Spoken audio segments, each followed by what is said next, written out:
Welcome back. ഇന്ന് നമുക്കൊരു അടിപൊളി ഉണ്ണിയപ്പത്തിൻ്റെ റെസിപ്പി നോക്കിയാലോ. ഈ ഉണ്ണിയപ്പം വളരെ ടേസ്റ്റിയാണ്, നല്ല സോഫ്റ്റാണ്, നമുക്ക് പെട്ടെന്ന് തന്നെ ഉണ്ടാക്കിയെടുക്കാനും പറ്റും. അപ്പോൾ നമുക്ക് റെസിപ്പിയിലേക്ക് പോകാം. ഇതിന് വേണ്ടി നമുക്ക് വേണ്ടത് ഒരു കപ്പ് പച്ചരിയാണ്. ഒരു കപ്പ് 250 ml ഒരു കപ്പ് അളവിലാണ് ഞാൻ എടുത്തിട്ടുള്ളത്. അരി നന്നായിട്ട് കഴുകിയെടുക്കണം. 2-3 വട്ടം നന്നായിട്ട് കഴുകിയെടുത്ത് നമ്മളിതിലേക്ക് വെള്ളം ഒഴിച്ച് ഒരു 4 മണിക്കൂർ അരി കുതിർത്ത് വെക്കണം.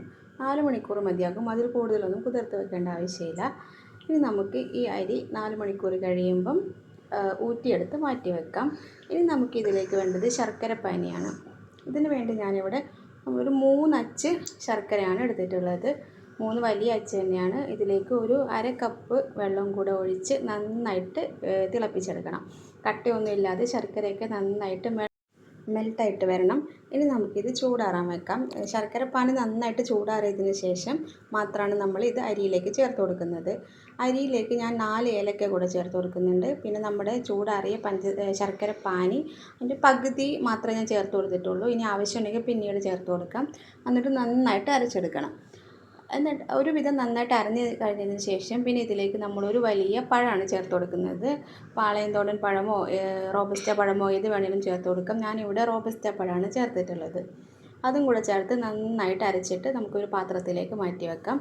ഇനി ഇത് നമുക്കൊരു 4 മണിക്കൂർ പുളിക്കാൻ വേണ്ടി മാറ്റി വെക്കണം. 4 മണിക്കൂർ കഴിഞ്ഞിട്ട് നമുക്ക് ഉണ്ണിയപ്പം ചൂടുന്നതിൻ്റെ തൊട്ട് മുമ്പായിട്ട് നമുക്ക് തേങ്ങാക്കൊത്ത് നെയ്യിൽ ഇതുപോലെ വറുത്തെടുക്കണം. നല്ല ബ്രൗൺ കളറാവുന്ന രീതിയിൽ നല്ലപോലെ വറുത്തെടുത്തിട്ട് നമുക്ക് ഈ നെയ്യോടുകൂടി നമുക്ക് ഉണ്ണിയപ്പത്തിൻ്റെ മാവിലേക്ക് ചേർത്ത് കൊടുക്കാം. ഒരല്പം ഉപ്പും കൂടെ ചേർത്ത് കൊടുത്ത് നന്നായിട്ട് മിക്സ് ചെയ്തെടുക്കാം. നമുക്ക് ഉണ്ണിയപ്പം ചുട്ട് തുടങ്ങാം. ഇതിന് വേണ്ടി ഞാനിവിടെ വെളിച്ചെണ്ണയാണ് എടുത്തിട്ടുള്ളത്. വെളിച്ചെണ്ണയും നെയ്യും ഈക്വൽ വോളിയത്തിലാണ് എടുത്തിട്ടുള്ളത്. എണ്ണ നന്നായിട്ട് ചൂടായി കഴിഞ്ഞാൽ നമുക്കിതിലേക്ക് ഓരോ തവി മാവ് കോരി ഒഴിക്കാം. ഒരുപാടൊന്നും ഒഴിക്കരുത്, കുറച്ച് മാത്രം ഒഴിച്ചാൽ മതി. എന്നിട്ട് നമ്മൾ മീഡിയം ടു ഹൈ ഫ്ലെയിമിലാണ് വെക്കേണ്ടത്. ഒരുപാട് ലോ ഫ്ലെയിമിലും വെക്കരുത്. മീഡിയം ടു ഹൈ ഫ്ലെയിമിൽ വെച്ചിട്ട് നന്നായിട്ട് വേവുന്നവരെ വെയിറ്റ് ചെയ്യാം. ഒരു സൈഡ് ഒന്ന് ആയി കഴിഞ്ഞ് കഴിഞ്ഞാൽ നമുക്കിത് തിരിച്ചിട്ട് കൊടുക്കാം. നല്ല ബ്രൗൺ നിറമാവുന്നത് വരെ നമുക്ക് തിരിച്ചും മറിച്ചും ഇട്ട് അത് ഫ്രൈ ചെയ്തെടുക്കാം.